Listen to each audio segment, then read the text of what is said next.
नमस्कार सर्वांना। रेसिपी आप नेचर या माझ्या यूट्यूब चॅनलवर मी सर्वांचे स्वागत करीत आहे। आज मी तुम्हाला एक नवीन अशी रानभाजीची रेसिपी दाखवत आहे। बघा ही कोणती रानभाजी आहे तर या रानभाजीला काही भागामध्ये हदग्याची फुले तर काही भागामध्ये हेटीची फुले सुद्धा म्हणतात। ही रानभाजी शरीरासाठी खूप पौष्टिक असते। या फुलातील हा असा भाग आपल्याला काढून टाकायचा असतो। हे बघा, हा असा भाग काढून टाकला तर भाजी ही कडवट लागत नाही। आपण आता ही फुलं बाजूला करू आणि हे मधला भाग आहे तो काढून घेऊ। बघा मी आता ही अशी फुले बाजूला केली आणि हे असे देठ पण काढून घेतले। आता ही फुले मी धुवून घेणार, बारीक चिरून घेऊ।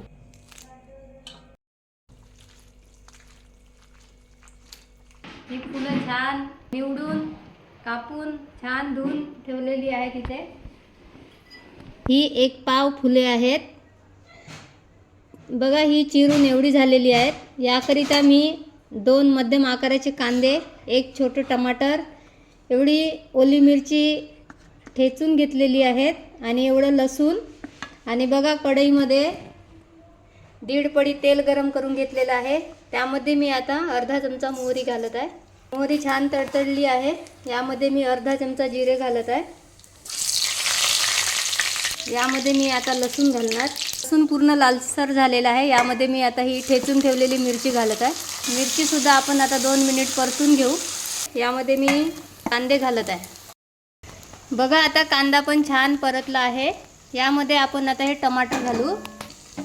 हादग्याची फुले ही खूप पौष्टिक असतात आणि ही फुले जर आपण आहारात समाविष्ट केली तर वात, पित्त आणि कफ कमी करण्यास मदत करते। डोळ्याच्या आरोग्यासाठी तसेच रात आंधळेपणावर सुद्धा हादग्याची फुले फार गुणकारी आहेत।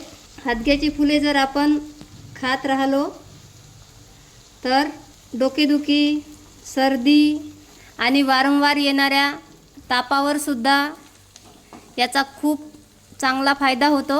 हादग्याच्या फुलाची भाजी जर आपण खाल्ली तर ही पोटाचे विकार आणि अतिसारावर सुद्धा याचा फायदा होतो।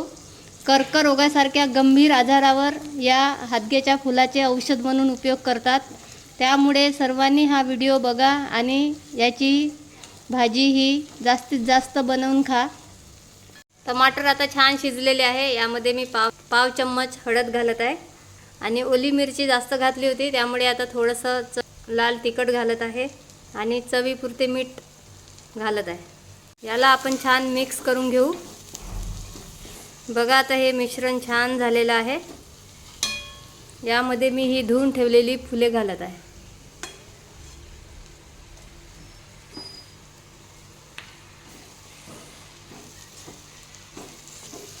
बऱ्याच लोकांना या भाज्या कशा बनवायच्या आणि आरोग्यासाठी कशा फायद्याच्या आहेत हे माहीत नसते, त्यामुळे बनवून खात नाहीत। पण रानभाज्या या खतं आणि औषधाच्या फवारण्या न करता वाढलेल्या असतात। त्यामुळे त्यामध्ये जे काही औषधी गुणधर्म असतात ती पूर्णपणे जशीच्या तशी टिकून असतात। म्हणून आपण रानभाज्या बनवून खाल्ल्या पाहिजे। आधीच्या काळामध्ये या सर्व भाज्या बनवून खायचे, त्यामुळे तेव्हा आजाराचे प्रमाण सुद्धा कमी होते। आता आपण याकडे दुर्लक्ष करत चाललो, त्यामुळे आजाराचे प्रमाण सुद्धा वाढत आहे। बघा आता ही भाजी छान मिक्स झालेली आहे। याला आपण आता झाकण ठेवू 5 मिनिट शिजवून घेऊ। बघू आपण आता 5 मिनिट झाल्यावर ही भाजी आता पूर्ण शिजून तयार झालेली आहे। यामध्ये आपण थोडी कोथिंबीर घालू। फुले ही पातळ आणि नाजूक असतात, त्यामुळे ही शिजायला पण लवकर शिजतात। ही फुले हिवाळ्यातच मिळतात आणि हिवाळ्यात कोथिंबीर सुद्धा खूप छान मिळते। हे मी आता जास्त घातलेली आहे। बघा आता ही भाजी शिजून पूर्ण तयार झालेली आहे। ही भाजी आपण चपाती, भाकरी आणि भातासोबत पण खाऊ शकतो। ही खूप पौष्टिक आणि खायला खूप रुचकर लागते। त्यामुळे सर्वांनी हा व्हिडिओ बघून अशी ही भाजी बनवून खा। आणि माझी रेसिपी तुम्हाला आवडली तर माझ्या चॅनलला लाईक, सबस्क्राईब व शेअर करा। तुम्ही हादग्याच्या फुलाची भाजी कशी बनवता ते सुद्धा मला कमेंटद्वारे नक्की कळवा. धन्यवाद.